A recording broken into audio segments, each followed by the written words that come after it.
AP CM Chandrababu style మార్చారు. రాజకీయంగా తాను తీసుకుంటున్న నిర్ణయాలకు కేడర్ ఆమోదం లభించేలా వ్యూహాత్మకంగా అడుగులు వేస్తున్నారు.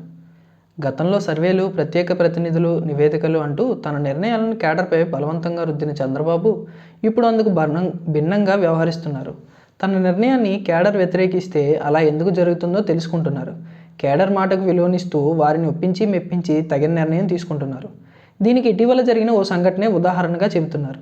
ఏలూరుకు చెందిన వైసీపీ మాజీ మంత్రి ఆళ్ల నాని టీడీపీలో చేరికను అక్కడి కేడర్ వ్యతిరేకరిస్తే వారిని ఒప్పించేందుకు సుమారు 4 నెలల పాటు ప్రయత్నించిన సీఎం చంద్రబాబు చివరికి వారి ఆమోదంతోనే ఆళ్లను సైకిల్ ఎక్కించారని చెబుతున్నారు. సీనియర్ నేత మాజీ మంత్రి ఆళ్ల నాని 4-5 నెలల కిందే టీడీపీలో చేరాల్సి ఉంది. కానీ ఏలూరులోని స్థానిక నేతలు వ్యతిరేకించడంతో ఆయన చేరిక ఇన్నాళ్ళు వాయిదా పడుతూ వచ్చింది. ఎట్టకేలకు ఆళ్ల నాని సైకిల్ ఎక్కారు. ఆయన చేరిక కార్యక్రమంలో ఏలూరు జిల్లా అధ్యక్షులు గన్నె వీరాంజనేయులు, ఏలూరు ఎమ్మెల్యే బడేటి చంటి ఉండటం ప్రత్యేక ఆకర్షణగా నిలిచింది. వాస్తవానికి ఇద్దరు నేతలు ఆళ్ల నాని చేరికను తీవ్రంగా అపోజ్ చేసినట్లు ప్రచారం జరిగింది. అందుకే మొన్నటి వరకు ఆళ్ల నాని జాయినింగ్ని పెండింగ్లో పెట్టారంటారు. ఫైనల్గా వ్యతిరేకించిన నేతలందరూ ఒప్పించి వాళ్ళ సమక్షంలోనే ఆళ్ల నానికి టీడీపీ కండువా కప్పారు సీఎం చంద్రబాబు. అంతేకాదు, వల్లభనేని వంశీ అరెస్టు అంటూ హడావిడి నడుస్తున్న టైంలో మూమెంట్ చూసి మళ్ళీ ఆళ్ల నానిని చేర్చుకున్నారు. ఏలూరు నియోజకవర్గంలో వైసీపీకి ఇప్పటికే ఖాళీ అయిందని చెబుతున్నారు.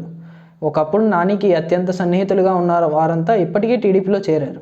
ఎంఆర్డి బలరాం దంపతులు, బొద్దాని శ్రీనివాస్, మేయర్ నూర్జహాన్ పెదబాబుతో పాటు మరికొందరు కార్పొరేటర్లు చాలా రోజుల క్రితమే టీడీపీ తీర్థం పుచ్చుకున్నారు. అప్పట్లోనే ఆళ్ల నాని కూడా టీడీపీలో చేరాలని భావించగా నియోజకవర్గ టీడీపీ శ్రేణులు వ్యతిరేకించి నిరసనలు తెలిపారు. ఆళ్ల నానిని పార్టీలో చేర్చుకోవడం స్థానిక ఎమ్మెల్యే చంటికి కూడా ఇష్టం లేకపోయినా అధిష్టానం బుజ్జగించి మరీ అంతా సెట్ రైట్ చేశాకే చేర్చుకుంది అని టాక్ నడుస్తోంది.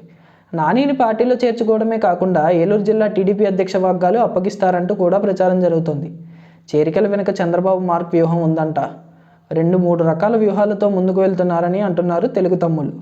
వైసీపీలో బలమైన నాయకులు లేకుండా చేయాలనే వ్యూహం ఒకటైతే 2029 నాటికి నియోజకవర్గాల పునర్విభజనతో పెరగనున్న అసెంబ్లీ సీట్లకు అభ్యర్థులను సిద్ధం చేయడం మరొక ప్లాన్గా చెబుతున్నారు. నియోజకవర్గాల పునర్విభజన జరిగితే ఏపీలో మరో 50 నియోజకవర్గాలు పెరుగుతాయని అంచనా వేస్తున్నారు.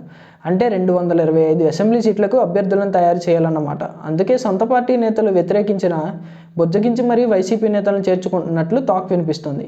ఇంకొంతమంది నేతలను కూడా త్వరలోనే చేర్చుకుంటారని అంటున్నారు. చంద్రబాబు వ్యూహం ఫలిస్తే వైసీపీకి, జగన్కు సవాళ్లు ఎదుర్కోవడం పక్కా అన్న చర్చ జరుగుతుంది. వైసీపీలో ఎవరికీ గట్టి పట్టు లేకుండా చేయడంతో పాటు ఆ పార్టీని పూర్తిగా వీక్ చేసేందుకు చంద్రబాబు ప్లాన్ వేశారని అంటున్నారు. వైసీపీని మరింత బలహీనపరచడంతో పాటు వచ్చే ఎన్నికల్లో ఆ పార్టీకి అభ్యర్థులు కూడా దొరకని సిచ్యువేషన్ క్రియేట్ చేయాలని చంద్రబాబు వ్యూహమట.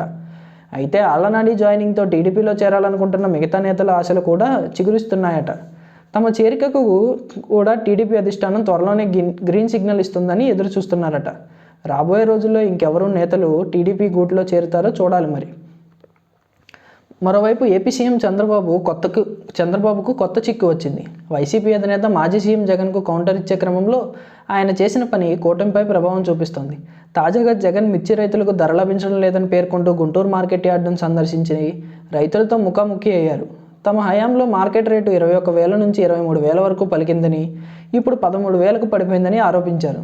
దీనికి కూటమి సర్కారు ఎలాంటి చర్యలు తీసుకోకపోవడమే కారణమని కూడా జగన్ ఆరోపించారు. రైతులు నష్టపోతున్నా పట్టించుకోవడం లేదన్నారు. ఈ నేపథ్యంలో చంద్రబాబు స్పందిస్తూ తాను దీనిపై ఇప్పటికే స్పందించానని, కేంద్రానికి లేఖ కూడా రాశానని చెప్పారు. మరో మంత్రి అచ్చెన్నాయుడు కూడా మీడియా ముందుకు వచ్చి తాము కేంద్రానికి 2 లేఖలు రాశామని చెప్పారు. వీటిని మీడియాకు కూడా వెల్లడించారు. ఇదే చంద్రబాబు కూటమి సర్కారుకి ఇబ్బందిగా మారింది. కేంద్రంలో అధికారం పంచుకుంటున్న కూటమి భాగస్వామ్య పార్టీ టీడీపీ కేంద్రంపై ఒత్తిడి తీసుకురావాల్సి ఉందని, ఇలా లేఖలు రాయడం ఏంటనేది మేధావుల ప్రశ్న. అంతేకాదు, ఇప్పటికే అనేక విషయాల్లో కేంద్రం నుంచి అందాల్సిన సొమ్ములు రాకపోయినా అడుగుతూనే ఉన్నారని గుర్తు చేస్తున్నారు. విజయవాడ వరదలకు సంబంధించి 6,025 కోట్ల రూపాయలు ఇవ్వాలని చంద్రబాబు స్వయంగా కేంద్రానికి లేఖ రాసి వివరాలు చెప్పినప్పటికీ దీనికి సంబంధించి కేవలం 143 కోట్లు మాత్రమే ఇచ్చారు.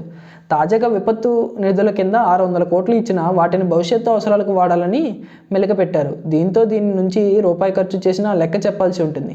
ఇక వెనుకబడిన జిల్లాలకు నిధుల సంగతి పులుసుతో కలిసిపోయింది.